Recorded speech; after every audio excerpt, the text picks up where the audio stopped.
Good afternoon, this is Dr. Vishrita here from Infectious Disease Department. Today we're going to be talking about one of the most common issues faced by today's world, that is infertility. It is due to various factors such as dietary habits, social factors, lifestyle changes and environmental factors. Generally, infertility is related to women's health, but it is not it. Males are as well as affected by infertility just as women. In this developed era of medical field, we have treatments for both medical as well as surgical. One of the most common procedure is IVF, that is in vitro fertilization. To throw light about this topic, we have Dr. Gopinath sir with us. He is our HOD and senior consultant of OBG and IVF. He is the president of the Fertility Preservation Society of India, president of Society of Vaginal Surgery of India. He's had 30 years of teaching expertise for postgraduate students in MMC. He has an experience of 47 years. He has this fellowship program exclusively for IVF training in our SIMS. Thanks a lot for coming with us, sir. Thank you, ma'am. Thank you. So over to you, sir. It has been an honor and pleasure, and I have the proud privilege of being a member of SIMS family to head the Department of Obstetrics and Gynecology and IVF. We have been doing IVF right from the inception of the department, and we'll be very happy to clarify any of your doubts and questions. Thank you. Thanks a lot, sir. What is IVF, sir? If you take the uterus has got fallopian tubes, 2 tubes on either side, and when there is an ovulation, the tubes pick up the ovum, Okay. and it travels through the fallopian tube and stands in the middle of the tube. Okay. And by that time, if the sperm is available when it is deposited into the vagina around that time, it Yes, travels through the tube, Okay. and then it meets the sperm, gets fertilized in the fallopian tube. The fertilized ovum, it just travels to the uterine cavity and gets Okay. implanted as a baby and then grows there. Yes. The part done by the fallopian tube, when it is done outside the body, it is Okay. in vitro fertilization and embryo transfer. Okay. So we stimulate, takes the eggs out, Okay. mix it with the sperm, get it fertilized, and then allow them to grow up to 8-cell stage or a blastula. Then we put back the embryo into the uterus. This is what is called a IVF. Okay. So is it for male and female, sir? The reason it is obviously it is done on the female. Yes. But the point is, it could be for male reason or it could be for a female, reason. For Okay. example, if the man's count is 1 million, where no other option is available, we do it IVF for male factor. Okay, sir. For example, if it happens to be a blocked tube in a female, we do it for the female factor. So overall, when you just take the IVF, roughly about 60% will be done for the male causes and 40% will be on the female causes. Okay. What are the preparations that has to be done, sir, before an IVF procedure? First of all, we have to understand it involves a lot of finance. The second point is the success rate is not all that great, like 90% and 95%. It has got only a limited success rate of around 30 to 35. So the patient's expectations are very high. Our clinician expectations are very high. So we have to make sure we appropriately select the patient, do all the preliminary investigation, rule out all the other causes like thyroid, prolactin, everything has to be normal, vaginal tract infection has to be cleared, and then we have to look at the ovarian reserve. Ovarian reserve is something like looking into the bank about your bank balance. Okay. What is the number of eggs left behind in the ovary for you to stimulate it? That is, all this are the initial steps besides the semen analysis to find out what is the number of sperms, how much of the movement is there, how much of them is normal. These are all the preliminary preparations we do it in the case of IVF. Okay, how do we process this IVF program, sir? The first one, the moment the patient decides on an IVF or you decide the patient is going to take an IVF, in our department of SIMS IVF, okay, the first is the counseling.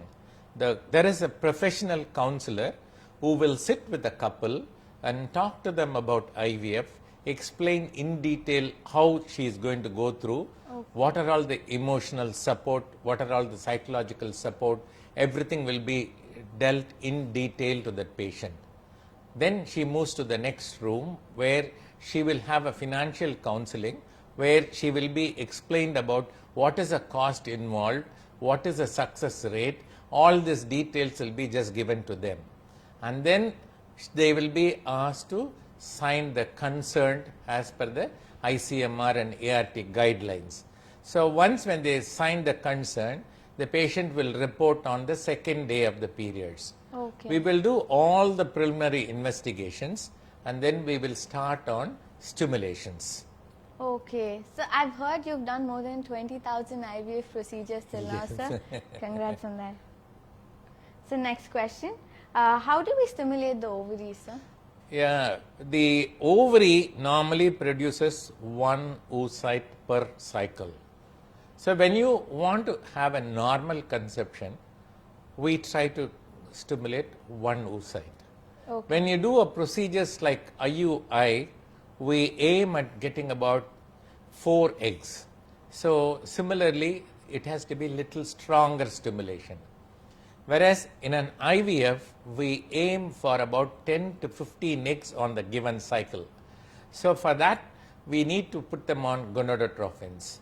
Okay. There is a high amount That of is a gonadotrophins. stimulating agent. Yeah. Okay. So we have to see the age of the patient, weight of the patient, ovarian reserve, antral follicular count, all put together. We calculate how much is the gonadotrophin needed. We keep giving the gonadotrophin every day in the department. They come here and take the injections. Okay. On a 6th day or a 7th day, we do a scan, evaluate the response to your gonadotrophin treatment, and then every alternate day we keep seeing them. And exactly at the time where it reaches about 18 to 20 millimeters, the follicular size, we give a trigger. Trigger is to make the follicles rupture under our control. So we, after the trigger, 36 hours later, we admit the patient. This is all through the patient is done as an outpatient. Okay. Only it's a daycare admission is done for ovum pickup, and we give them a short general anesthesia, do an ultrasound through a transvaginal ultrasound. Okay, With sir. a small needle. We create a negative pressure of about 150 millimeters of mercury in a trap tube where the fluid will come and then fall into it. So we collect one by one, all the follicles will be aspirated, then we pass it on through an open window to the laboratory for their processing. Okay, so this is how you collect the eggs, sir? Yes. Okay. What happens in the laboratory, sir? Yeah, the first is the laboratory starts working about 3 hours before your home pickup. They have to keep the stage warm, they have to prepare the medium, they have to just look at the microscope, all the work will be done. Okay. As you trap the follicles and just give it to them, the fluid will be put on a petri dish and they will look under a high power microscope for oocyte. Okay. The follicular fluid may be about 2 ml, but there will be only one oocyte there. They will identify the oocyte and then take it in a separate dish. Okay. Like that, at the end of the pickup, probably they would have just taken about 8 or 10 oocytes. This oocytes will be incubated at 37 degrees centigrade with about 5% carbon dioxide for about roughly around 1 to 2 hours. The final maturation is taken place, and then they will denude the eggs. So the covering of the eggs, the zona pellucida, Yes, they sir. denude the eggs and then look at the egg for the maturity, and then in an IVF we mix with a certain known diluent of sperm. In an ICSI, we catch one sperm by the tail and directly inject it under the microscopic control into the egg.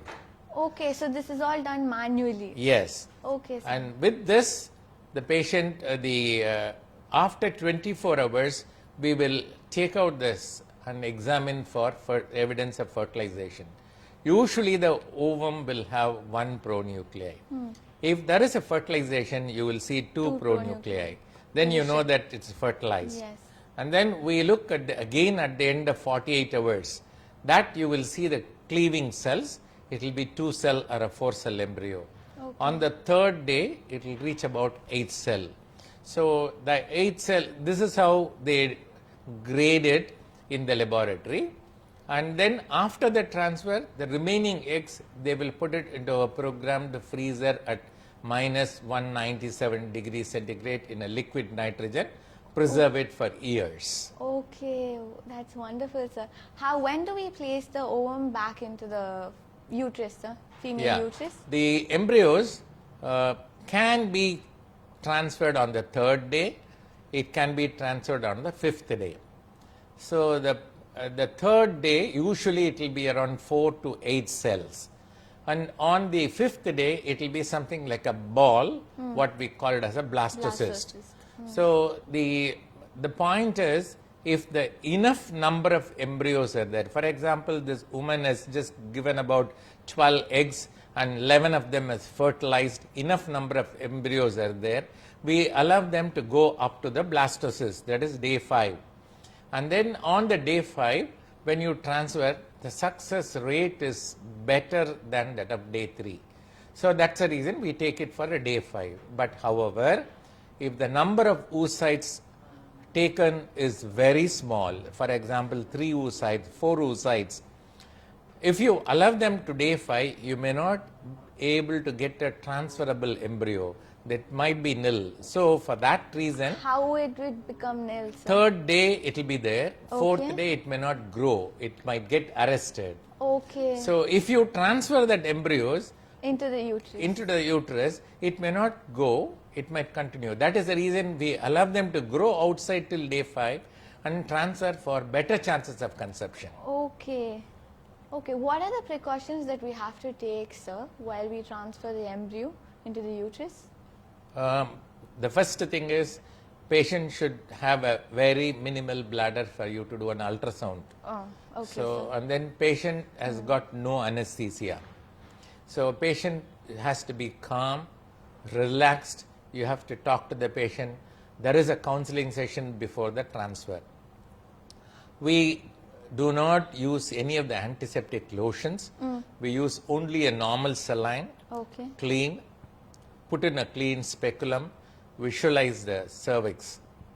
There, if there is a cervical mucus, it will be cleared with a clean swab.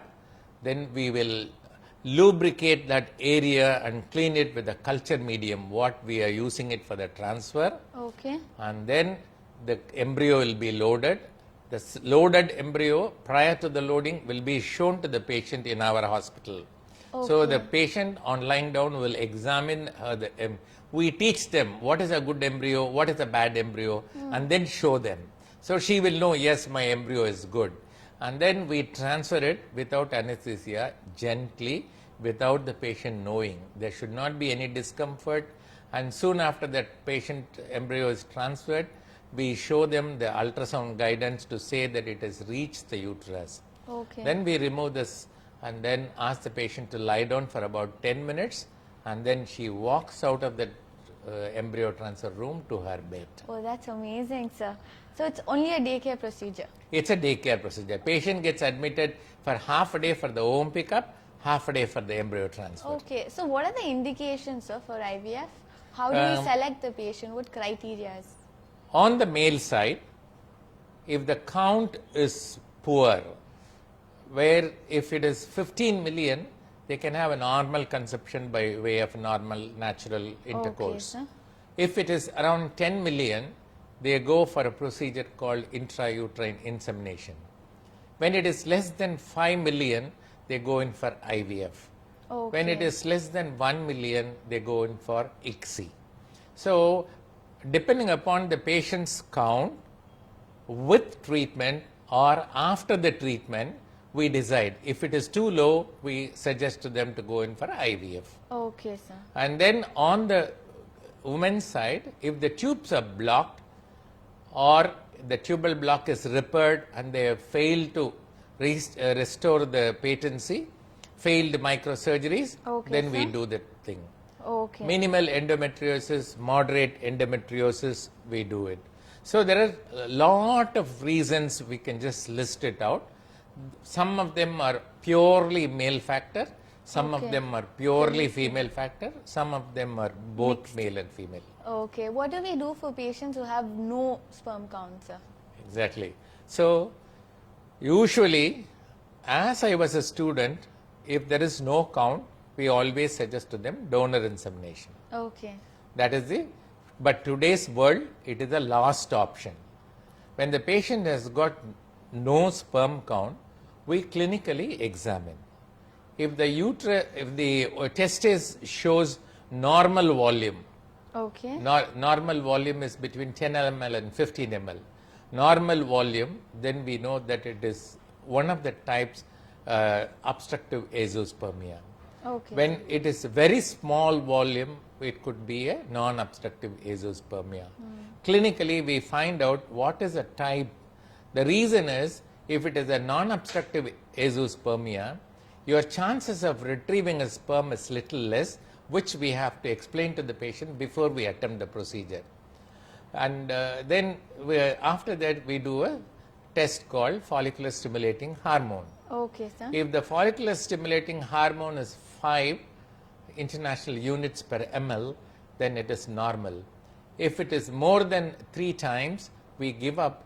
You will not be able to take the sperms out of the testis. Okay. And then there is another specific testing which is done even in SIMS hospital.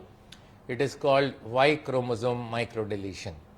In that Y chromosome microdeletion, the one part of the chromosome, A, F, Z, A, B, C, we keep looking at. If A, B, C are deleted, you will not be able to get the sperms. So if it is C is deleted, you get about 50% chances of getting a sperm. So by looking at the clinical examination, doing FSH, doing a Y chromosome microdeletion, we fairly come to know in which patient we will be able to get the sperm.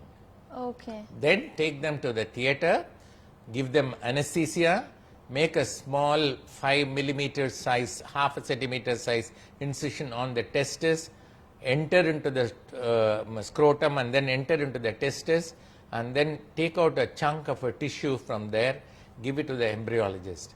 He will churn it, he will just take out the sperms from that, and if they are motile, if he is able to retrieve it, he will freeze it and keep it.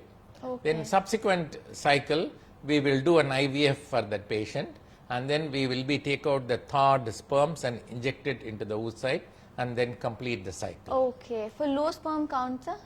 For low sperm count, the commonest reason is what we call it as an idiopathic. We may not be able to No, do the much. reason of it. Yes. The second commonest reason is varicocele. So we do an ultrasound. If there is a varicocele present, probably there is a small surgical procedure called varicocelectomy. Okay, sir. And if there is no varicocelectomy, we try to just clear the infection, what we call it as a male accessory gland infection, commonly called as MAGI. So Okay. this is by periodic antibiotic. About 2 to 3 antibiotics as an infectious diseases person. Yes. You should be familiar with that. We three or 4 antibiotics we program them Okay, and sir. go for a frequent ejaculation and then try to that. Okay. The next component of the treatment will be on antioxidants. So there is a lot of cocktail antioxidants like coenzyme Q10, vitamin E and K, all of them are available. So they can be put on to the zinc. Why is the antioxidants prescribed in the first place? Yeah, sir? that's a very good question. So if you look at the testis and sperm production, due to the stress from various factors, there is an increase in oxidative stress which results in a very poor sperm production. Okay. So when you use an antioxidant and then cleavage that particular reactive oxygen species, then the spermatogenesis improves. So we give antioxidants for about 60 to 72 days and then we reevaluate. If it has improved, they will be taken to a suitable procedure. If they have not improved, they will be subjected to ART. What is ART, sir? Assisted reproductive technology. That is our IVF and ICSI. Okay. What is embryo biopsy, sir? If you look at that embryo, Yes, sir. on the second day, they will have 4 cells. And on the 5th day, there will be a blast. So something like about 16 cells approximately will be there. That particular time, all the cells are called totipotent cells. That means They one have cell. the ability to divide into anything. Yeah, anything. They can form into a heart, they can form into a blood vessel, Yes. they can do it. So at that particular time, when you take out one cell from there for biopsy, there is no damage done to the embryo, it results in a normal cell. Okay. So what we do, we use a laser. We have our laser in our unit. So we use a laser, make a small hole, just pipette out one cell and then look for chromosome analysis. What we call it as a PGTA.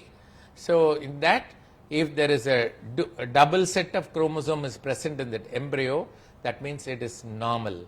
So if it is a single set of chromosome is present, it is abnormal. So if you have about 10 embryos, we can biopsy them, select the best embryo to improve your implantation rate. Okay, so chromosomal anomalies can also be prevented by this method. This method. Okay.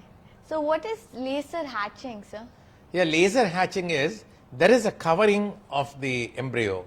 So this embryo cover is a little bit tight and it might not give the egg a good chance for hatch and then come out. Okay. So we have chemical hyaluronidase solution which we can put it on the surface where it will give rise to a hatching, or we use a laser.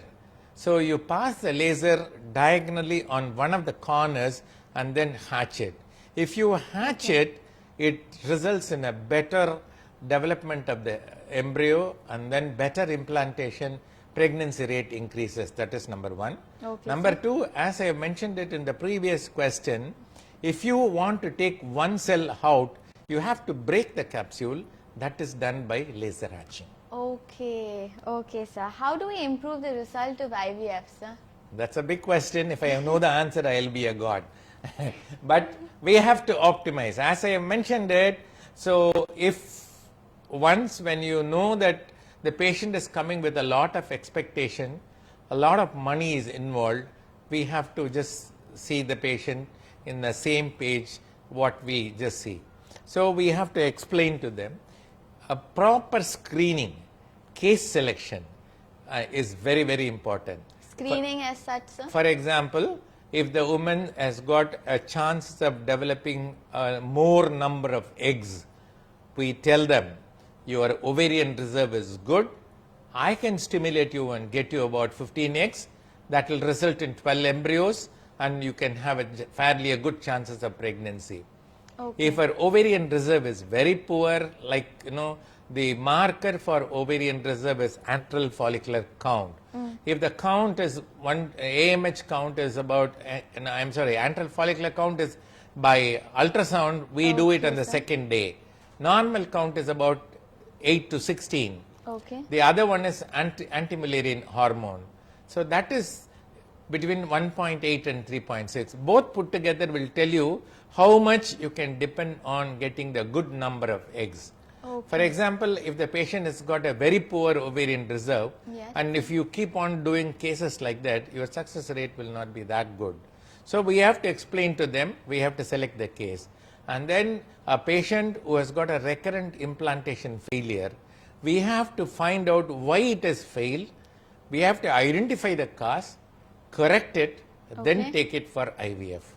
Okay. So a proper, suitable ovarian stimulation, a good laboratory practice and a good QC in the laboratory with a good fertilization rate and then good cleavage rate in your embryo will make a good successful program in an IVF. How do we manipulate the uterus to accept the implants, sir?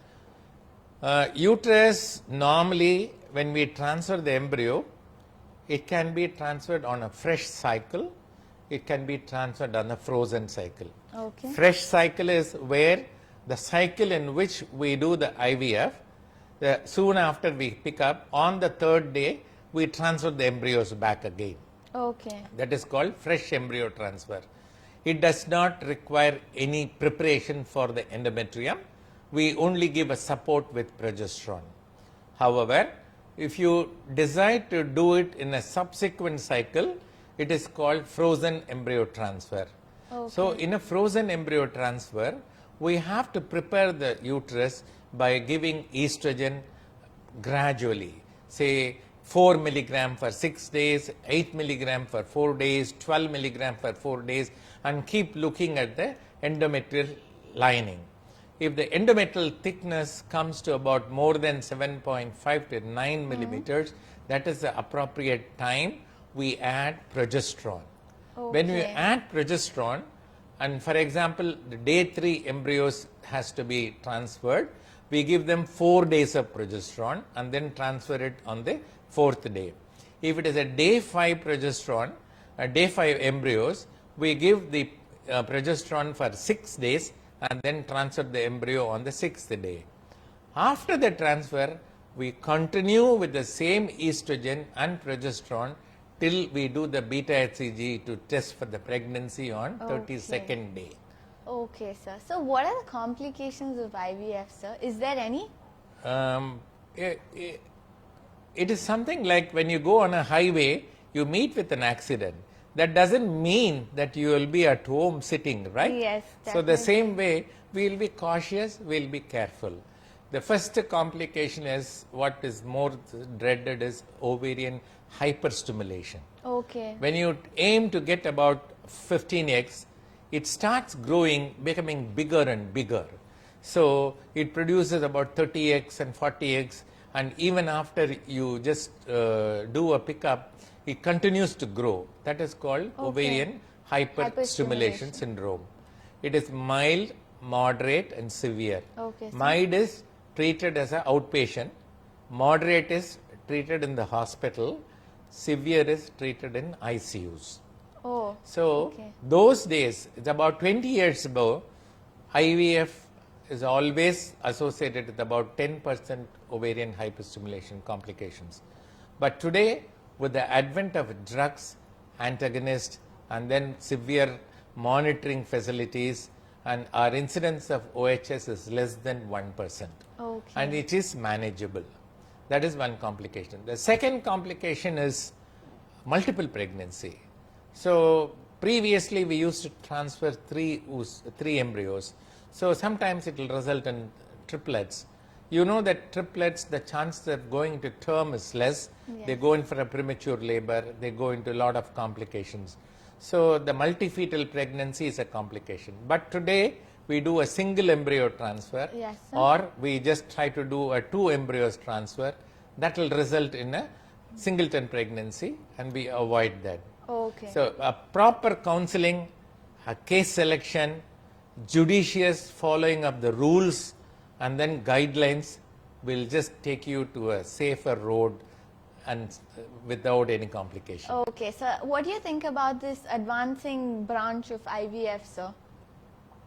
There's a lot of new researches going on in IVF. So first, because we see IVF institutes everywhere, there's a lot of light over this subject right now than it was a couple of years back now, sir. Correct. So the important thing is patient is able to understand at what point of time they have to go for an IVF. And second is, since there is going to be a limitation of population, they feel that one child norm, say they have to go. Yes. And third is, even though the insurance companies does not support, the ability of the patient's financial system is to cope up with this thing is increasing. So these are all the reasons, more of the awareness and then affordability, there is an increase in IVF. In IVF, we come across embryo biopsy, then PGT, PGA, and then we select the embryos based on various techniques. One is called time-lapse technology, where you put the embryos into the microscope, constantly keep watching it through a camera. So, for example, if you put 4 embryos, one embryo will cleave faster, the other 3 will not cleave faster. Say, for example, at the end of 12 hours, it shows a cleaving, so that means it's a faster cleaving. So, it has got a better metabolics, and that is a better embryo. So, it should not be too fast, it should not be too less. So, with that, we can select the embryo. Now, the newer things is available, the spent culture medium. We put the culture medium and the embryo. They take out the culture medium, the spent culture medium. From that, they just pick up and find out whether the embryo is normal or abnormal. So that is the latest technology which is coming up. So there are different non-invasive, without even biopsying the embryo, we can find out whether the embryo is normal or abnormal. So, what about surrogacy, sir? Surrogacy is when the woman is not able to bear the child. For example, repeated abortions. Yes, sir. You are not able to find out a cause. Then finally we turn it to surrogacy. That is number 1. Number 2, congenital abnormalities where there is an absent uterus but there is an ovaries are present. So the Rokitansky syndrome. So we have 2 sisters of Rokitansky syndrome, taken a treatment in our center and delivered. That's great, sir. First one with the singleton, second one is the twin pregnancy delivered here. So they have no uterus. What actually we do, we stimulate them, we take out the oocytes, appoint a surrogate, then transfer into the surrogate, then they continue. Another situation is where the woman undergoes some surgery where she loses her uterus. Multiple fibroids, they do it, bleeding, and then she finally lands up with hysterectomy. But however, she will have her ovaries. So if she wants to reproduce on her own, we can go in for a surrogacy. Malignancies. Before you start the treatment for malignancy, we do a fertility preservation. So in that, you pick out the oocyte, and then ultimately if the patient has to lose the uterus, then you remove it, and then with the available oocyte, you can create embryo and then put it back into the surrogate and get it done. Interesting. So what is the lifespan of an ovary? So how long can you preserve it? Ovarian preservation, we take the oocyte. Oocyte can be preserved endlessly because they are kept in a medium liquid nitrogen with about minus 197 degrees centigrade. We keep on topping up the liquid nitrogen every 3rd day in our department. So it can be there even for about 10 years and 20 years. The same way, even the embryo can be just kept there for 20 days and 30 days. And we also do the ovarian tissue cryopreservation. For example, the young lady with the endometriosis undergoes a surgery, she might lose the ovary. We take a small bit of an ovary, cut it into multiple small pieces, and then we preserve it in the liquid nitrogen. Later on, we transplant this tissue back into that ovarian surface, and make her ovulate and then get a pregnancy. This is called ovarian tissue cryopreservation. We have conducted a workshop on ovarian tissue cryopreservation in SIMS Hospital. We invited a person, Deborah Group from Australia. She came here, she conducted the procedure, and then we trained about 40 people on the technology. Wow, that's lovely, sir. Thanks a lot, sir. Thanks for sharing your information with us. It was very informative. And for any comments, you can message it to us and we would sure get back to you. We will see you next week with another senior consultant. Thank you. Thank you very much, man. Thank you very much. It was very nice having a chat with you. Thank you, sir. Thanks a lot.